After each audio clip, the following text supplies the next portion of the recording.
여러분 어떻게 잘 지내시고 있습니까? 예, 잘 지내시죠? 네, 날이 더워지고 있습니다. 더워진 날씨 속에서 모두 건강 잘 챙기시기 바랍니다. 제가 최근에 인터넷에서 한 자매가 형제를 향해서 쓴 글이 있길래 그걸 봤는데요. 그 글을 보고 좀 많이 묵상을 좀 했습니다. 이게 뭐 신앙적인 글은 아닌데요. 한번 좀 들어보시기 바랍니다. 여러분들 공감되실 수도 있을 것 같아요. 너희 1000번의 멋진 이벤트보다 내가 하지 않았으면 좋겠다고 말한 그 한 가지를 하지 않는 것이 내겐 더 감동이야. 그럼 어떠십니까? 제가 생각했을 때는 좀 이 형제가 이벤트를 좀 많이 하는 친구였나 봐요. 근데 이벤트를 많이 하는 것에 비해서 이 자매가 좀 싫다고 얘기하고 좀 힘들다고 얘기하는 것들이 쉽게 고쳐지지 않는 사람이었던 것 같습니다. 그러니까 이제 이렇게 글을 썼겠죠. 네가 하는 그런 1000번의 멋진 이벤트보다 제발 내가 싫다고 하는 그거 하나만 좀 안 해줬으면 좋겠어. 나한텐 그게 더 감동인 것 같아. 여러분, 이게 우리가 살아가면서 우리도 동일하게 이런 실수들을 많이 합니다. 우리가 자녀들한테 가장 많이 우리가 실수하는 것 중에 하나가 무엇입니까? 우리가 자녀들한테 실수할 때가 굉장히 많이 있어요. 저도 이제 자녀를 키우다 보면 본의 아니게 자녀들에게 좀 이렇게 혼을 낼 때도 있고 자녀들의 마음을 아프게 할 때도 있는데, 그거를 뭘로 만회하려고 합니까? 자녀들이 뭐 좋아하는 거 뭐 사주면서 만회하려 그러는 경우가 굉장히 많이 있잖아요. 그런데 그게 만회가 됩니까? 진짜 중요한 것이 무엇입니까? 자녀들과 함께 시간을 보내는 것, 그리고 자녀들의 말에 귀를 기울여주고 그들이 무슨 생각을 하는지 함께 공감하는 것. 여러분, 이게 더 중요한 거 아니겠습니까? 여러분, 사랑한다는 것은요 100번 말하는 것보다요, 100마디 말보다, 사랑을 표현하는 100번의 행동보다 정말로 진정으로 사랑한다면 그 사람이 원하는 것에 귀를 기울이고 마음을 함께 다하는 것이 저는 바로 사랑이라고 생각합니다. 여러분, 이것이 모든 관계 안에서 다 적용이 됩니다. 우리 자녀들을 대할 때도 그렇고요, 우리가 부모님을 대할 때도 그렇고, 우리가 자녀로서 살아갈 때도 마찬가지입니다. 여러분, 이것은 비단 인간관계에만 적용되는 것은 아닌 것 같습니다. 하나님과의 관계 안에서도 한번 적용해 볼까요? 우리는 모두 하나님의 기쁨이 되기를 소망하는 자들입니다. 그렇죠? 그렇기 때문에 여러분들 이 세상에서 정말 즐길 것들 많은데 이 시간을 구별해서 이 자리에 나와서 예배 드리는 건 아니겠습니까? 수많은 일상의 분주한 시간들을 구별해 하나님 앞에 드리면서 나왔습니다. 그런데 우리가 하나님께서 이것을 기뻐하실 것이다 라고 생각하는 것이요, 때로는 하나님의 마음과는 별개일 수 있다는 것을 우리는 기억해 볼 수 있어야 됩니다. 여러분, 우리는 흔히들 신앙이 깊어진다라는 말을 쓰는데요, 여러분, 신앙이 깊어진다라는 말이 무엇이겠습니까? 여러분, 뭐 신앙의 연수가 길어지면 신앙이 깊어지는 겁니까? 저는 그렇지 않은 것 같더라고요. 여러분, 무언가 업적을 많이 이루어내면 신앙이 깊어지는 겁니까? 그런 것이 아닌 것 같습니다. 여러분, 신앙이 깊어진다는 것이 무엇입니까? 내 주관적인 생각대로 옳다고 생각하는 것들을 하는 것이 아니라요, 정말 하나님의 마음을 품는 것입니다. 더욱더 하나님의 마음을 어제보다 더 깊은 하나님의 마음을 품는 것입니다. 하나님께서 기뻐하시는 것에 기뻐하고, 하나님께서 슬퍼하시는 것에 함께 슬퍼하고, 그리고 하나님께서 싫어하는 것을 함께 싫어하며 그 길을 걷지 않는 것, 더욱더 하나님의 깊은 마음과 뜻에 맞춰져 가는 삶이, 그 신앙이 저는 깊어지는 신앙이라고 생각합니다. 여러분, 오늘 본문에서는요 하나님께서 진정으로 기뻐하시는 것이 무엇인지 담겨 있습니다. 오늘 함께 나눌 말씀을 통해서요, 과연 하나님께서 기뻐하는 신앙의 모습이 과연 무엇인지 함께 좀 살펴보길 바라고요, 성령님께서 우리에게 깨달음과 은혜를 주셔서 이제는 우리의 삶을 통하여 하나님께서 기뻐하시는 더 깊은 방향으로 한 걸음 더 내딛기 부족함이 없는 우리 모두가 되길 예수님의 이름으로 간절히 축원합니다. 우리 시간 먼저 우리 함께 읽은 말씀인데 다시 한번 좀 읽어봤으면 좋겠습니다. 우리 미가 6장 6절에서부터 7절까지 말씀을 이번에는 좀 한 목소리로 좀 같이 한번 좀 읽어봤으면 좋겠습니다. 우리 6절부터 우리 7절까지 말씀 한 목소리 읽겠습니다. 시작. 내가 무엇을 가지고 여호와 앞에 나아가며 내가 번제물로 1년 된 송아지를 가지고 그 앞에 나아갈까? 여호와께서 천천의 수양 만만의 강물 같은 기름을 기뻐하실까?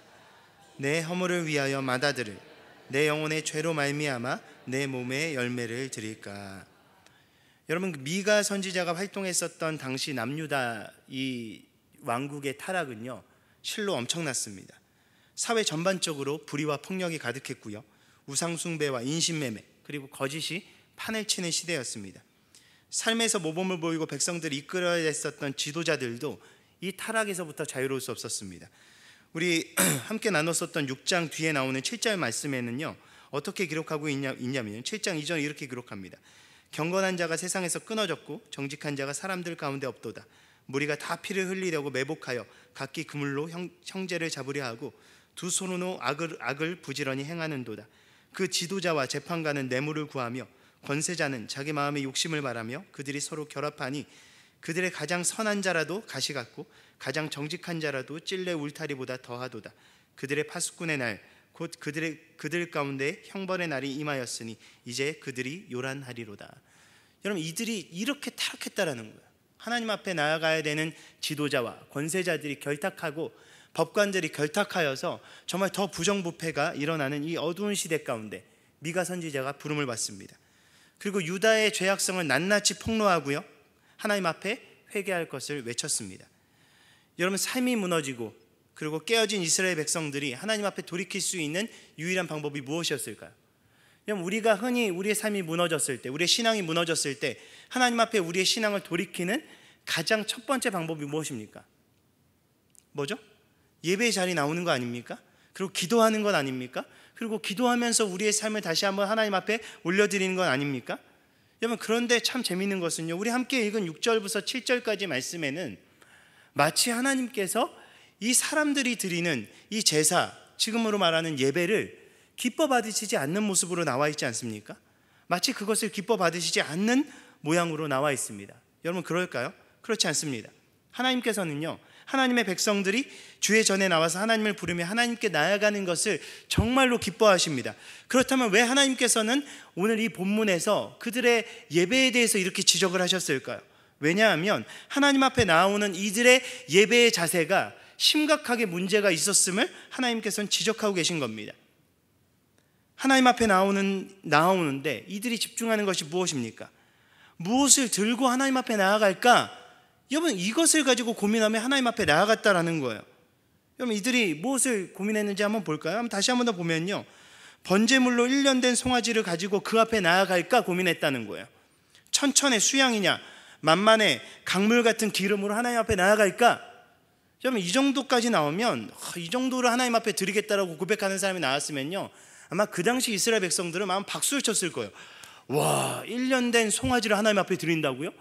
야, 만만의 수장을 하나님 앞에, 천천의 수장을 하나님 앞에 드린다고요? 만만의 그런 넘쳐나는 그런 강물과 같은 기름을 하나님 앞에 올려드린다고요?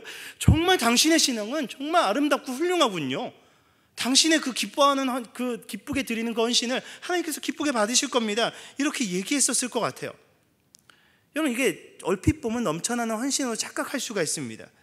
뭐 여기까지는 그렇다고 칩시다. 뭐 이렇게 헌신을 정말 자발적으로 이렇게 모든 것을 다해서 하나님 앞에 드린다라고 쳐요. 그렇지만 그 다음 말씀은 어떻게 해석할 겁니까? 다음 구절이 이해가 안 됩니다. 내 허물을 위하여 맏아들을 내 영혼의 죄로 말미암아 내 몸에 열매를 드릴까? 여기서 내 몸의 열매는요, 쉬운 성경에서는 내 몸으로 낳은 자식으로 번역했어요. 그러니까 이거 어떻게 해석해야 되냐면요, 내 죄를 사하기 위하여, 하나님 앞에 깨끗함을 받기 위하여 내가 낳은 맏아들과 그리고 내가 낳은 그 자녀들을 다 하나님께 바친다라고 한들 과연 하나님께서 기뻐하실까라고 이야기하는 겁니다. 여러분, 극단적으로 과장된 표현을 썼죠. 여러분, 극단적으로 표현했지만요, 이 극단적인 이 자녀들을 하나님 앞에 바치는 이런 극단적인 표현을 쓸 만큼 이스라엘의 영적인 상태가, 그들이 하나님 앞에 드려지는 예배가 그 정도로 타락하고 무너졌다라는 것을 이야기하는 겁니다. 참 놀랍지 않습니까? 하나님께서 그 당시에 가장 싫어하셨던 모습 중에 하나가 뭐냐?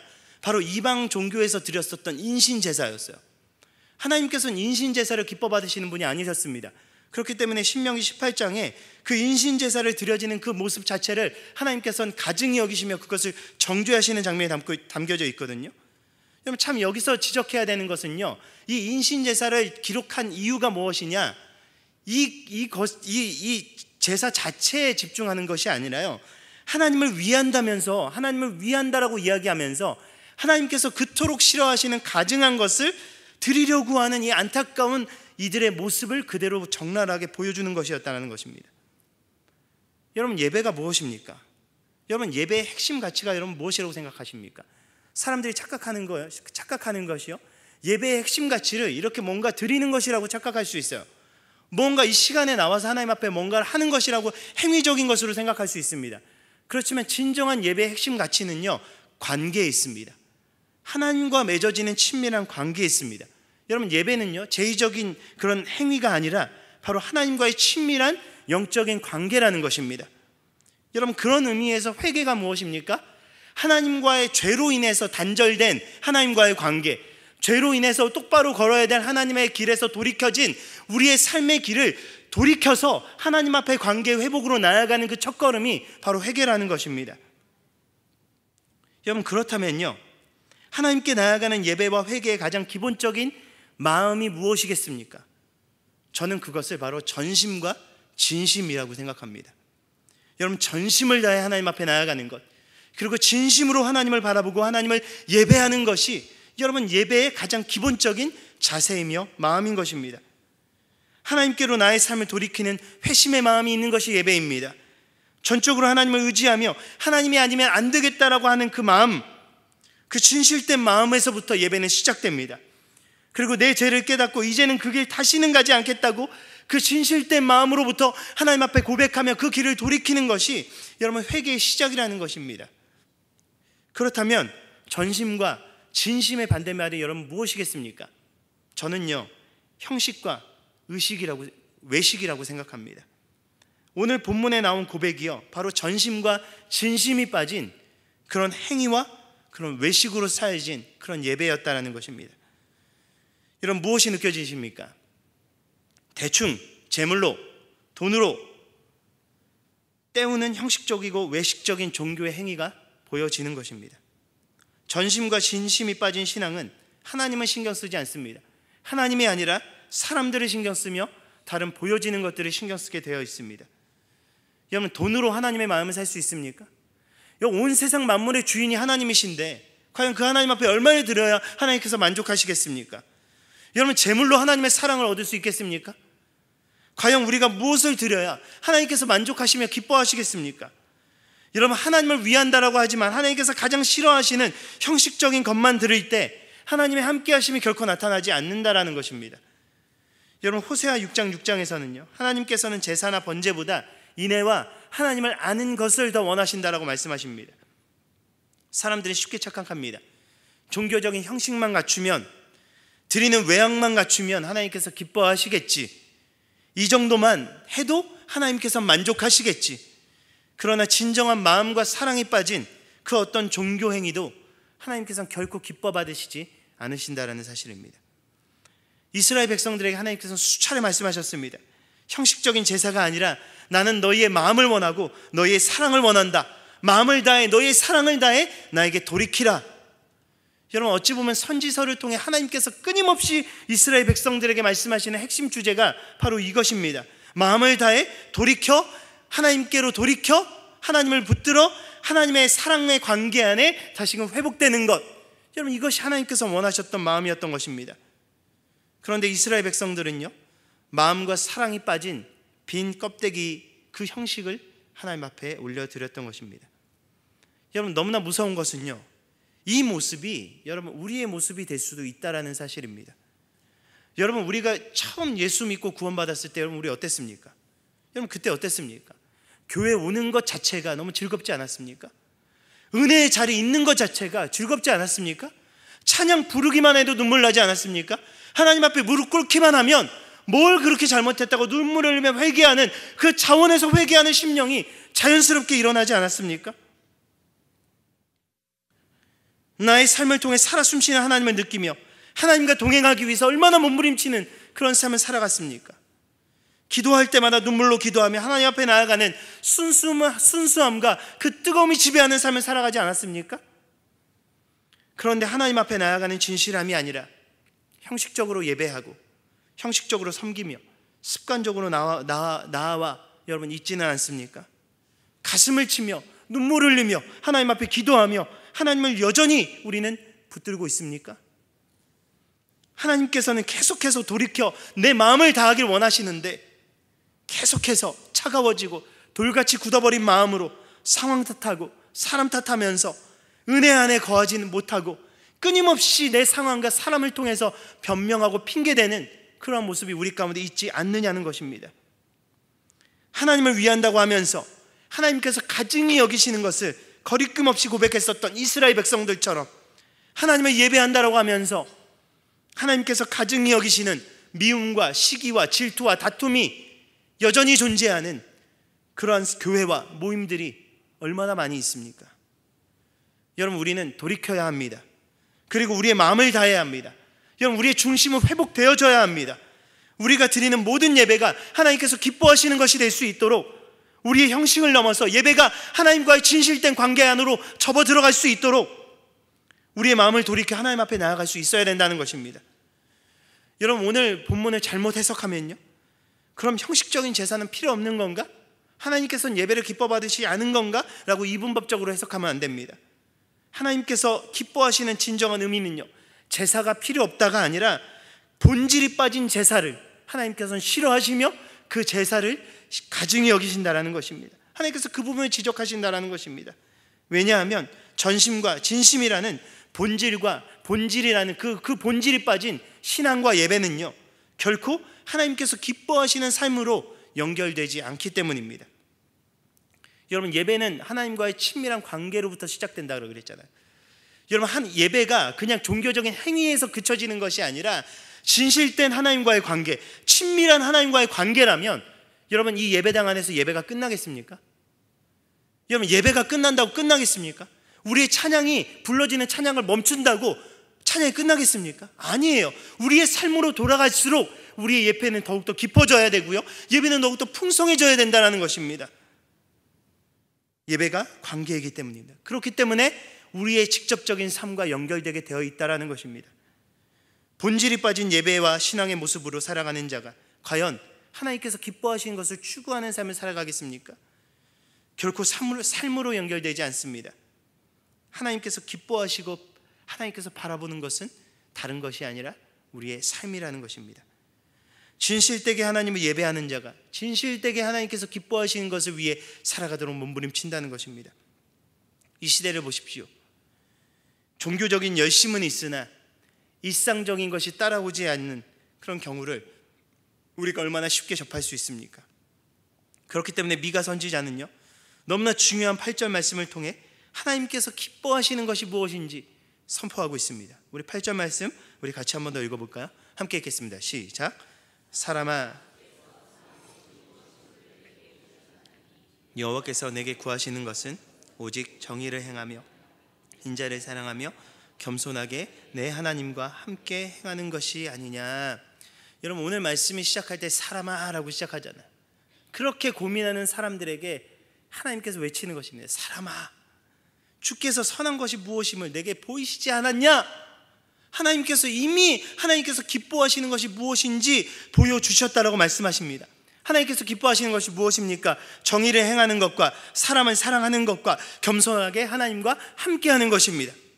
결국 하나님께서 기뻐하시는 진실된 예배를 드리는 자는 어떻게 살아갑니까? 바로 삶에서 예배자로 살아가게 되어 있습니다. 보여지는 것이 아니라 하나님께서 기뻐하시는 것에 집중하는 성도는요, 바로 교회 안에 신자에서 머물러지는 삶이 아니라 사회 속에서 그리스도의 제자로 남는 자라는 것입니다. 일상의 신자로 남아지는 자가 정말 하나님께서 기뻐하시는 자라는 것입니다. 하나님께서는 미가 6장을 시작하시면서 이스라엘 백성들을 부르실 때 내 백성이라는 말로 그들을 부르셨습니다. 하나님께서 구속하신 하나님의 백성들, 하나님의 사람들이라는 뜻입니다. 하나님께 속한 하나님의 백성이기 때문에 그들의 삶 가운데 무엇이 드러나야 됩니까? 하나님께 속한 자이니까 하나님이 드러나야죠. 여러분, 참 재밌는 게요, 제가 이제 외국에서 유학생활을 하다 보니까요, 참 재밌는 게 이게 외국 사람들은요, 한국 사람들이 누군지, 동양 사람들, 일본 사람이 누군지, 중국 사람이 누군지, 한국 사람이 누군지 구분 못합니다. 그런데 한국 사람은요, 외국 나가서 보면요, 한국 사람 기가 막히게 발견합니다. 왜 그러냐면 한국 사람들은 스타일이 비슷하거든요. 중국 사람들도 중국 사람들 나름대로의 스타일이 있고요, 일본 사람들도 자기들만의 스타일이 있고요, 한국 사람들은 그때 유행하는 옷을 한국 사람들 다 똑같이 입고 다니기 때문에 한국 사람들 다 보면 저 한국 유학생이네, 한국 사람이네, 딱 눈에 띕니다. 여러분, 한국 사람은 한국 사람의 티가 나게 되어 있어요. 여러분, 하나님의 백성은 무슨 티가 나게 되어 있습니까? 하나님의 백성으로서의 모습이 드러나게 되어 있다는 것입니다. 여러분, 바로 우리가 그렇습니다. 여러분, 우리는 하나님의 백성입니다. 예수 그리스도의 보혈로 말미암아 우리는 예수로 죽고 예수로 사는 사람들입니다. 우리의 삶에서 우리는 바로 그리스도를 드러내며 그리스도를 보여주는 자들로 우리는 살아가야 된다는 것입니다. 무엇으로요? 우리의 일상에서 우리가 살아가는 그러한 모습으로 말입니다. 기도만 한다고 해결되는 게 아니에요. 예배만 드린다고 다 되는 것이 아니라 우리의 일상에서 하나님의 정의를 실천하는 자로 살아가야 되고, 예수님께서 주시는 사랑을 이제 흘러보내서 우리 주변에 있는 사람들을 사랑하는 사람으로 세워져야 되고, 겸손한 모습으로 하나님께서 함께 하시는 그 모습을 드러내는 자로 살아가야 된다는 것입니다.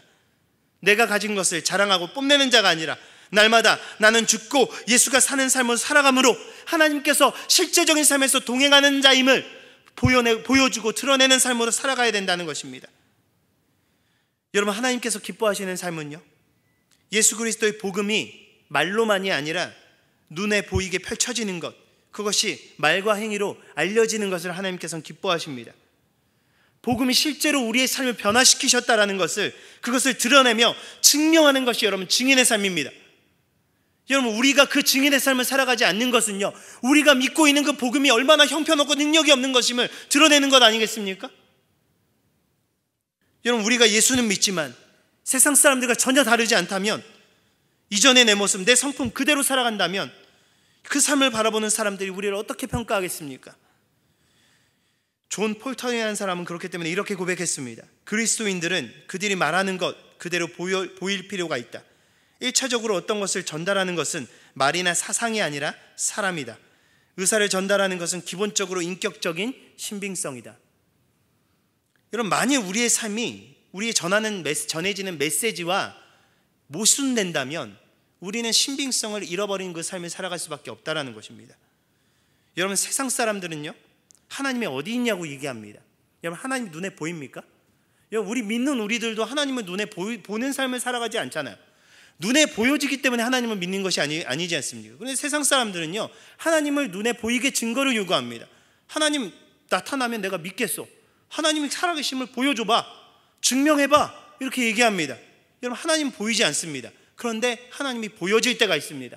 누굴 통해서요? 사람을 통해서요. 어떤 사람을 통해서요? 하나님과 동행하는 그 사람을 통해서요. 세상의 법의 기준이 아니라 그것을 뛰어넘어서 하나님의 정의로 살아가는 그 한 사람을 통해서요. 사랑이 없는 이 세대 속에서 세상과 다른 기준으로 사람을 사랑하고 사람을 섬기고 사람을 겸손히 세워가는 그 사람을 통해서요. 모두가 자기 잘난 맛에 살아가는 이 세상 속에서 겸손히 내가 죽고 하나님을 드러내는 그 한 사람을 통해서 세상은 살아계신 그 하나님을 바라보는 것입니다. 여러분, 지금 이 시대에 필요한 것은 여러분 일상의 영성입니다. 그런데 우리는 너무나 일회성 영성을 추구합니다. 여러분, 성경에 저는 일회성 영성의 그런 대표적인 하나님께서 보여주신 대표적인 안 좋은 예로 살아간 사람을 저는 삼손이라고 생각합니다. 여러분, 삼손을 우리 어린 아이들이 굉장히 좋아해요. 손이 3개 있어서 삼손이 아니라 힘이 세잖아요. 삼손을요, 아이들이 굉장히 좋아합니다. 이 어린 아이들 동화, 이렇게 성경 동화 같은 거 보면 삼손은 아주 기가 막히게 막 나귀로 그 턱뼈를 들고 막 사자를 때려잡고요. 막 거대한 그 성문을 들고 다니고요. 막 엄청난 돌기둥을 무너뜨리는 그 힘센 장사 슈퍼맨 같은 삼손을 아이들이 참 좋아하지 않습니까? 근데 여러분, 삼손 좋아하십니까? 전 삼손 별로 안 좋아합니다. 왜냐하면 여러분, 삼손은요, 나시린으로 부름받았음에도 불구하고 일상에서 나시린의 부르심으로 살아가는 것에 실패한 사람이었습니다. 삼손은요, 어떻게 살아갔냐면요, 기회가 있을 때 큰 거 한 방 그거 은혜 받아서 자신의 문제를 해결하는 데만 집중합니다. 죽는 순간까지요, 그는 하나님의 영광을 구하지 않고요, 주여 나에게 마지막으로 힘을 주셔서 내 눈을 뽑은 저들에게 복수하게 해주시옵소서. 여러분, 그렇게 고백했었던 것이 삼손이에요. 일회성 그런 은혜, 자신의 문제가 해결되기를 위한 일회성 은혜만 구했었던 자가 여러분 삼손입니다. 사사기에서 삼손을 보여주시는 것은요, 그렇게 연약하고 형편없는 그 자를 통해서라도 일하시는 그 하나님의 위대하심을 보여주는 거지 삼손의 위대함이 아니라는 것입니다. 여러분, 그것이 바로 삼손의 영성입니다. 여러분, 하나님과의 관계가 아니라 나 중심적인 그 복만을 구하는 그 영성만을 추구해서 여러분, 한국 교회가 무너지고 있는 것입니다. 여러분, 하나님께서는요, 삼손처럼 일회성 영성이 아니라 일상에서 끊임없이 흘러갈 그 영성을 찾는 자들을 구하십니다. 찾으십니다. 누구처럼요? 바로 요셉과 다니엘처럼 말입니다. 그들의 삶을 통해 하나님의 살아계심을 일상에서 보여주지 않습니까? 심지어 감옥에서도요, 아무도 보지 않는 그곳에서조차 하나님과 동행하자, 하나님과 형통하심이 드러나는 삶을 보여주지 않습니까? 참 재밌는 게요, 요셉이요, 총리로 섰을 때 하나님의 형통하심이 함께했다라고 증명하지 않고요, 감옥 속에 처박혀서 자신에게 주어진 일상에서 최선을 다하는 그 모습 가운데 요셉과 함께 하시는 하나님의 형통하심이 그 주변에 있는 사람들에게 드러났다라고 성경은 기록하고 있습니다. 여러분, 다니엘은 어떻습니까? 아무리 털어도요, 다니엘은 흠이 나오지 않았어요. 여러분, 그 요즘 정치인들 보면, 내노라 하는 정치인들도요, 그 총리 이렇게 예정자 되면 꼭 피하지 않고 서는 자리가 청문회 자리 아닙니까? 청문회 자리 딱 앉으면요, 저 사람 정도면 거기 서는 사람 그냥 사람 되는 사람 아닙니다. 여러분, 정말 고르고 골라가지고 신중하게 올린 사람이 그 사람인데 뭐 하나 안 걸리는 사람이 없어요. 불법 전입, 이거는 그냥 너무나 쉽게 나오는 거고요. 탈세부터 해가지고 털면 안 털리는 정치인이 없지 않습니까? 저 정도면 괜찮다 싶은 사람도요, 다 문제가 하나씩은 있습니다. 그런데요, 그 당시에 정말 제국이 3번이나 바뀌는데 계속해서 총리의 역할을 감당하는 그 국가적인 위상 안에서 놀라운 역할을 감당했었던 그 다니엘이요, 정말 그 대적자들이 정말 저 사람 잡아 죽이려고 막 탈탈탈탈 터는데 먼지 한 톨 나오지 않았다는 사실이에요.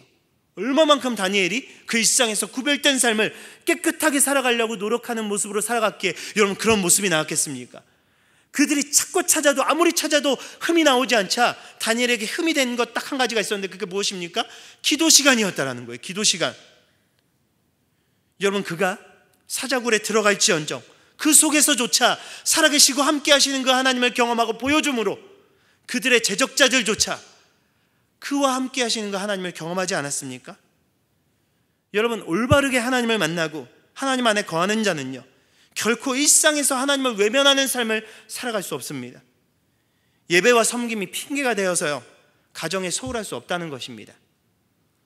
헌신이 핑계가 되어서 사회에서 대충 살아갈 수 없다는 것입니다.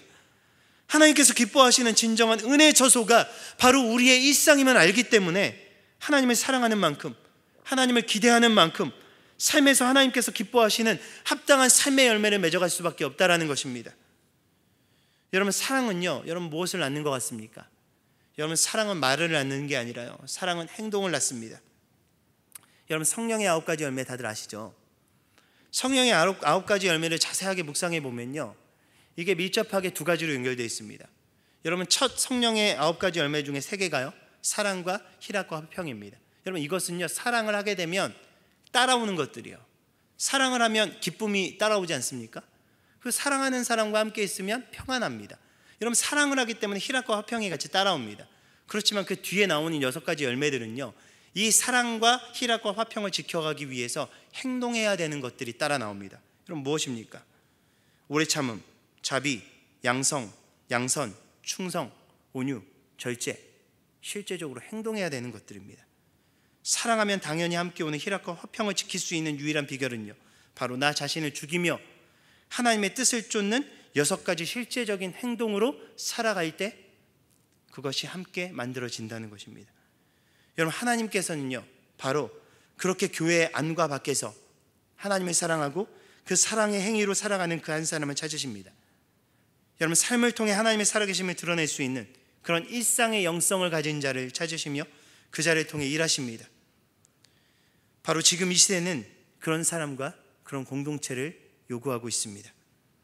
바로 하나님의 사랑을 받은 자로서 우리가 속한 모든 곳에서 하나님의 정의를 행하고 하나님의 사랑으로 사랑하며 하나님과 동행하는 삶을 살아감으로 우리 주변에 있는 많은 사람들을 온전히 하나님께로 인도하기에 부족함이 없는 우리 모두가 되길 예수님의 이름으로 간절히 축원합니다.